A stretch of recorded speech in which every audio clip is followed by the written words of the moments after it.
So, when you picture the famous hill station Shimla, what comes to mind? Is it the incredible views? That old colonial architecture? Well, what if I told you that the entire city might just owe its name to one single sacred temple? Okay, so let's dive right in. We're about to uncover this really surprising link between a powerful goddess and the very name of one of India's most beloved cities. So, let me ask you straight up, have you ever actually wondered where the name Shimla comes from?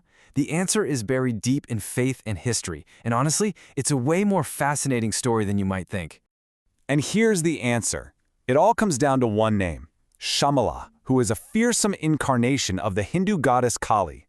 Yep, you heard that right. A powerful goddess literally gave this city its identity. But how did a temple dedicated to this goddess become so central to Shimla's whole identity? Well, let's go back to the beginning, to an origin story that kicks off with one man's vision on a Himalayan hilltop. The whole story starts with a Bengali Brahmin named Ram Charan Brahmacharya. He's the one who first built the original shrine, bringing a piece of Bengali devotion and culture right into the heart of the mountains. Now, if we look at the timeline here, you can see its early history. It was first built around 1823, although some sources do suggest a slightly later date of 1845.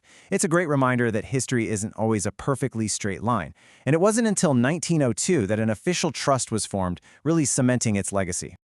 And you can totally see the temple's cultural roots in its architecture. I mean, it wasn't just built in some generic style. It was directly inspired by the famous Dakshineshwar Kali temple back in Kolkata. That creates such a powerful link to its Bengali origins. But here's a twist in the tale. The temple you can go and visit today isn't actually standing where it was first built. Its story took a major turn, involving a journey right across Shimla that changed its location forever. So get this, the temple wasn't always where it is now. It was originally built up on Jakku Hill, near a place called Rothni Castle. But later on, the British administration actually relocated it to its current spot on Bantany Hill. I mean, imagine that, moving an entire sacred place. Okay, so we've covered its history, its journey, but what about the spiritual heart of the temple itself? Let's kind of step inside for a second and look at the deities, the devotion, and the design that make this shrine so special. The absolute centerpiece, the thing that would catch your eye immediately, is this really striking, blue-hued wooden idol of goddess Shamala. This is not just any statue. It's a unique and pretty unforgettable representation of the very goddess who named the city. But goddess Shamala isn't the only one there. The temple is just this hub of divine feminine energy. It also houses idols of other powerful goddesses, so you'll find Ma Tara, Ma Bhavani, and Ma Chamunda there, among others. Each one adds to the temple's unique spiritual vibe. All right, let's fast forward to today.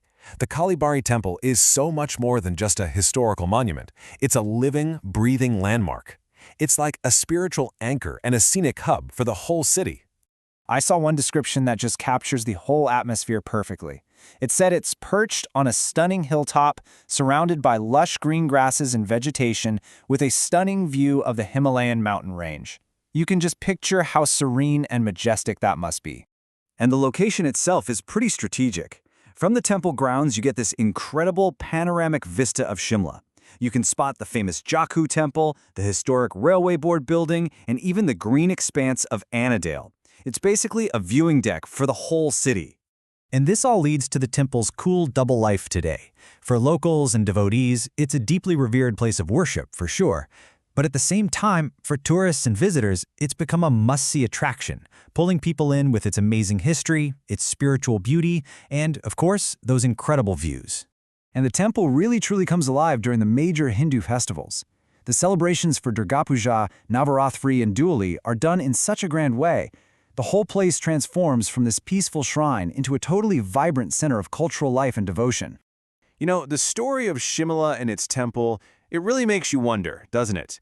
How many of our own cities hold a forgotten story, a piece of deep history, hidden right there in plain sight, inside their very name?